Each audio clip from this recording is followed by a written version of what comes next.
अस्सलाम वालेकुम। सितारों के सफ़र पर खुश आमदीद। आज की वीडियो जो है वो एक ख़ास योग पर है जो जुलाई में बनने जा रहा है, जिसका जिक्र मैंने वीकली हॉरोस्कोप की वीडियो में किया था, मार्स और केतु का। सितारों के सफ़र पे आज मैं आपको बताऊंगा कि आसमान में दो धारी तलवार तैयार हो चुकी है, यानी मार्स और केतु एक ही साइन में है, फायरी साइन में है, यानी कि लियो में है। मार्स जो है वो एक ऐसी ताकत है जो सिपह सलार यानी आर्मी चीफ होता है। जोश है इसमें, लेकिन कभी कभी ये गुस्सा और जल्दबाजी का सबब बन जाता है, जिससे पूरा सिस्टम कोलैप्स कर सकता है, गिर सकता है। अगर आप देखें कि कोई भी आर्मी या कोई भी एक फोर्स है वो गलत इनिशिएट करती है तो पूरे मुल्क को उसका खुमियाजा भुगतना पड़ता है, या उसके जो कॉन्सिक्वेंसेज हैं वो भुगतने पड़ते हैं।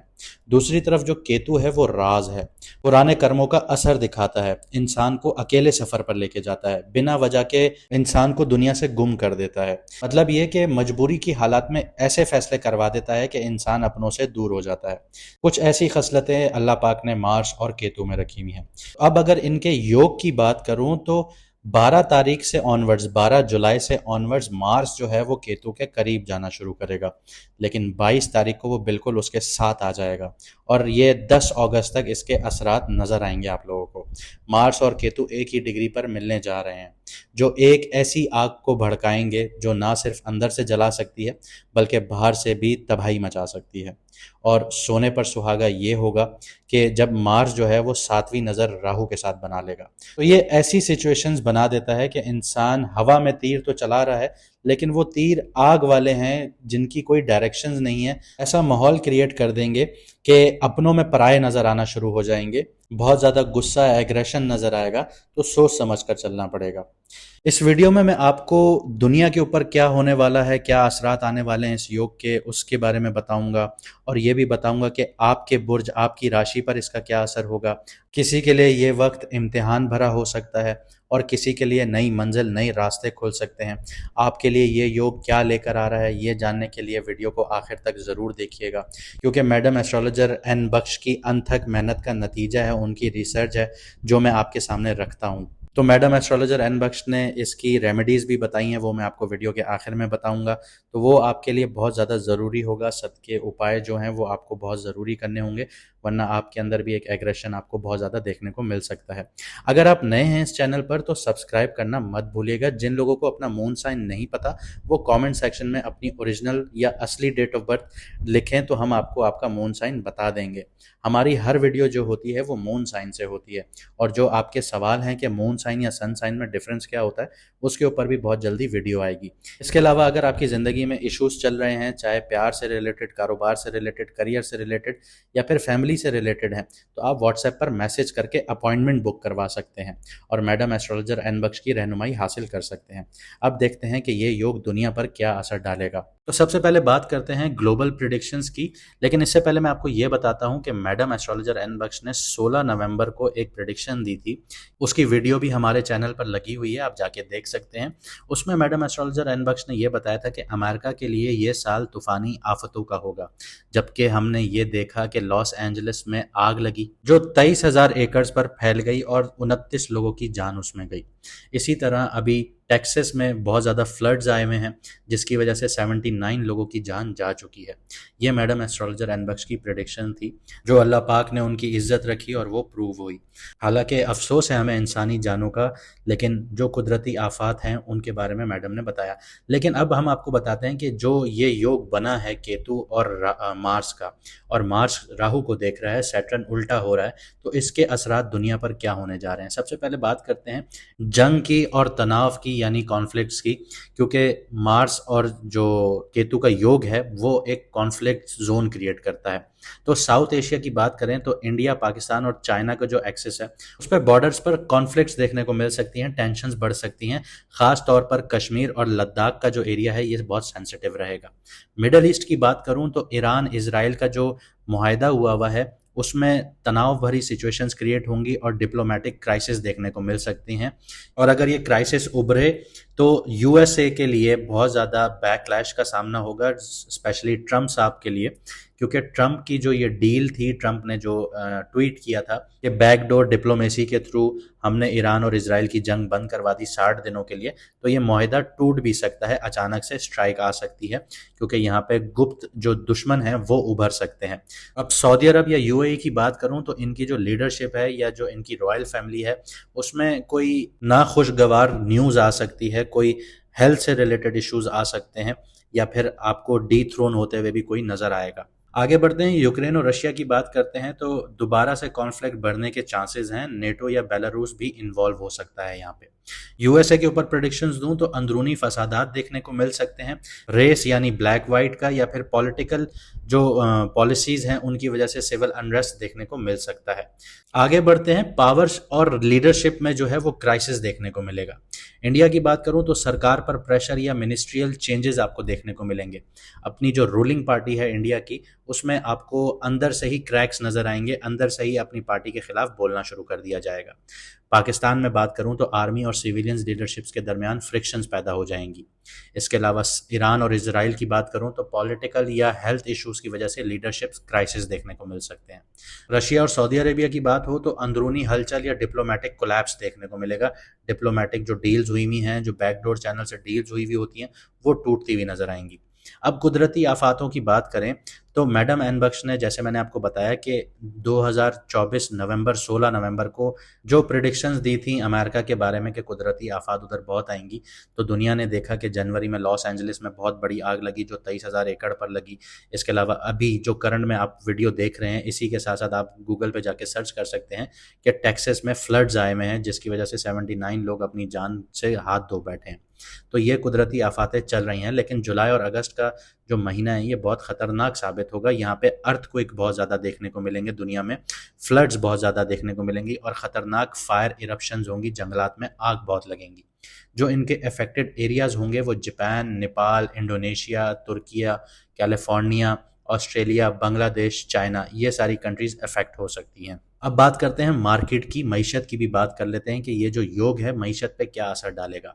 गोल्ड जो है वो फिल वक्त ऊपर जाना शुरू होगा और वो एक बबल बनाना शुरू करेगा, लेकिन जैसे नवंबर आएगा ये गोल्ड एकदम से अपनी करेक्ट पोजीशंस पर आना शुरू होगा, जिसकी वजह से लोगों को बहुत ज़्यादा नुकसान का सामना करना पड़ेगा, क्योंकि गोल्ड का ट्रेंड अभी बहुत ज़्यादा ऊपर जाना शुरू करेगा, जिसकी वजह से लोग बहुत ज़्यादा बाइंग करेंगे। और जैसे ये बबल ब्रस्ट होगा या जो प्राइजेज हैं वो करेक्शन होंगी या गोल्ड डिप लेगा, तो लोगों को बहुत ज़्यादा नुकसान का सामना होगा। सिल्वर की बात करूं तो चांदी का दाम जो है वो ऊपर जाने के इम्कान बहुत हैं, खास तौर पर जुलाई से अक्टूबर तक। अगर मैं एग्रीकल्चर के हिसाब से बात करूं तो ऑयल और व्हीट और जो आपका चावल है इसके दाम बढ़ सकते हैं। क्रिप्टो की बात करूं तो क्रिप्टो में बहुत ज़्यादा उथल पुथल देखने को मिल सकती है। क्रिप्टो से रिलेटेड कोई स्कैंडल सामने आ सकता है, किसी एक्सचेंज को हैक किया जा सकता है, तो लीगल इश्यूज यहाँ पे बहुत ज़्यादा क्रिएट होना शुरू हो जाएंगे, जो इसके बाद एक पूरी रेगुलेटरी के अंडर क्रिप्टो को किया जाएगा। तो ये सारी चीज़ें यहाँ पे डेवलप होना शुरू होगी। अब देखते हैं कि इस योग का आपकी राशि पर क्या असर पड़ रहा है। अगर मैं बात करूं आपकी टॉरस वालों की, यानी वृषभ राशि यानी कि बुधसौर वालों की, तो ये योग आप लोगों के घर में पहले से ही बना हुआ है 4th हाउस में। तो अब ये योग इंटेंसिफाई होता जा रहा है और आग पकड़ना शुरू हो रहा है। तो 12 जुलाई के बाद इसके असरात और ज़्यादा शुरू हो जाएंगे नज़र आना आप लोगों को, लेकिन 22 जुलाई को ये बहुत ज़्यादा पीक पे होगा। तो आपकी माँ की हेल्थ ख़राब हो सकती है, इमोशनली आप लोग डिटैच भी हो सकते हैं, घर से रिलेटेड इश्यूज आ सकते हैं, डैमेज हो सकता है घर, घर की शिफ्टिंग हो सकती है, डिस्प्यूट हो सकता है घर से रिलेटेड, ये किसके हिस्से में आएगा, ऐसी चीज़ें उभर सकती हैं। इसके अलावा घर में रेनोवेशंस की वजह से आपकी एक्सपेंसेस बहुत ज़्यादा हाई कर सकती हैं। गाड़ी से रिलेटेड आप लोगों को इशू आ सकता है, एक्सीडेंट के ख़तरे हो सकते हैं, इंजन में आग लग सकती है। तो ये चीज़ें आप लोगों के लिए होंगी, थोड़ा सा एहतियात से चलिएगा। इमोशनल इम्बैलेंस नज़र आ सकता है आपकी ज़िंदगी में, आप लोग इमोशनली कोई स्टेबल नहीं होंगे, इनसिक्योरिटी फील कर रहे होंगे। रियल स्टेट या प्रॉपर्टी जो डील्स हैं आप लोगों की वो कोलैप्स हो सकती हैं, बनती बनती डील आपकी टूट सकती है।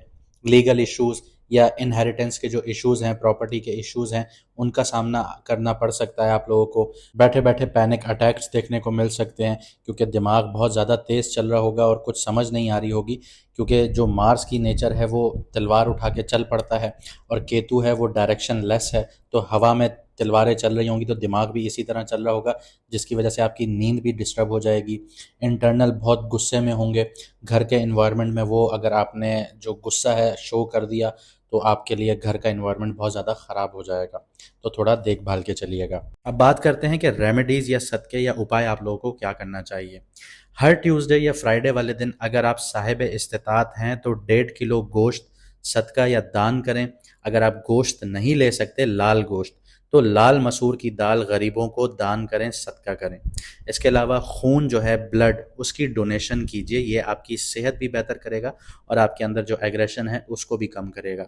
इसके अलावा नारियल या लाल फल किसी फ़कीर या नीडी को दें, यानी कोई ज़रूरतमंद है उसको दें, इसके पास खाने को नहीं है उसको नारियल या फिर लाल फल, लाल कलर का फ्रूट वो दीजिए।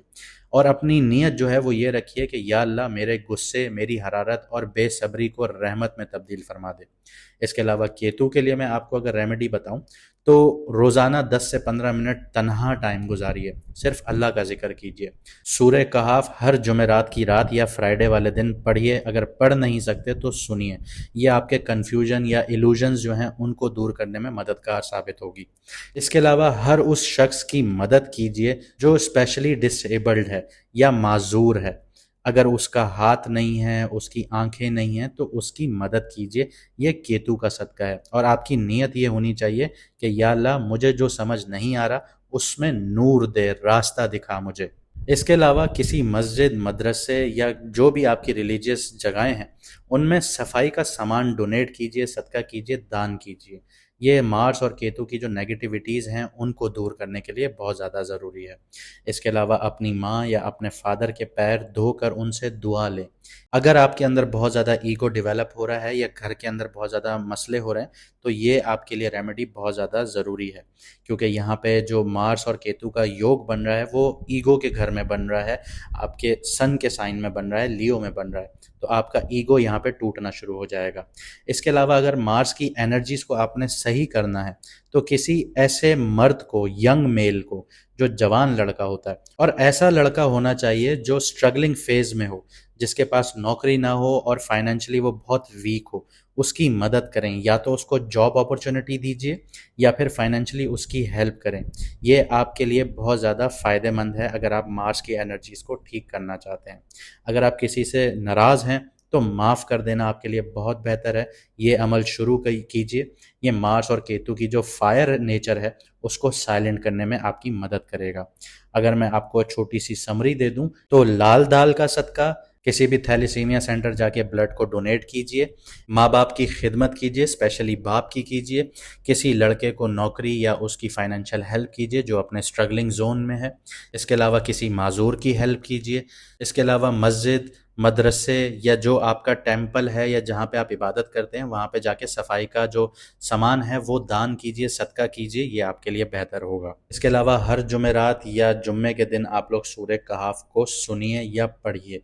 ये आपके लिए बेहतरीन है। आपका जो ईगो है वो टूटना शुरू होगा, कंट्रोल होगा, पेरेंट्स की आपको दुआएं मिलेंगी, आपका एंगर मैनेजमेंट है वो सही होना शुरू होगा। किसी स्पेशल चाइल्ड को ज़रूर सपोर्ट कीजिए, ये आपके लिए बहुत ज़्यादा ज़रूरी है।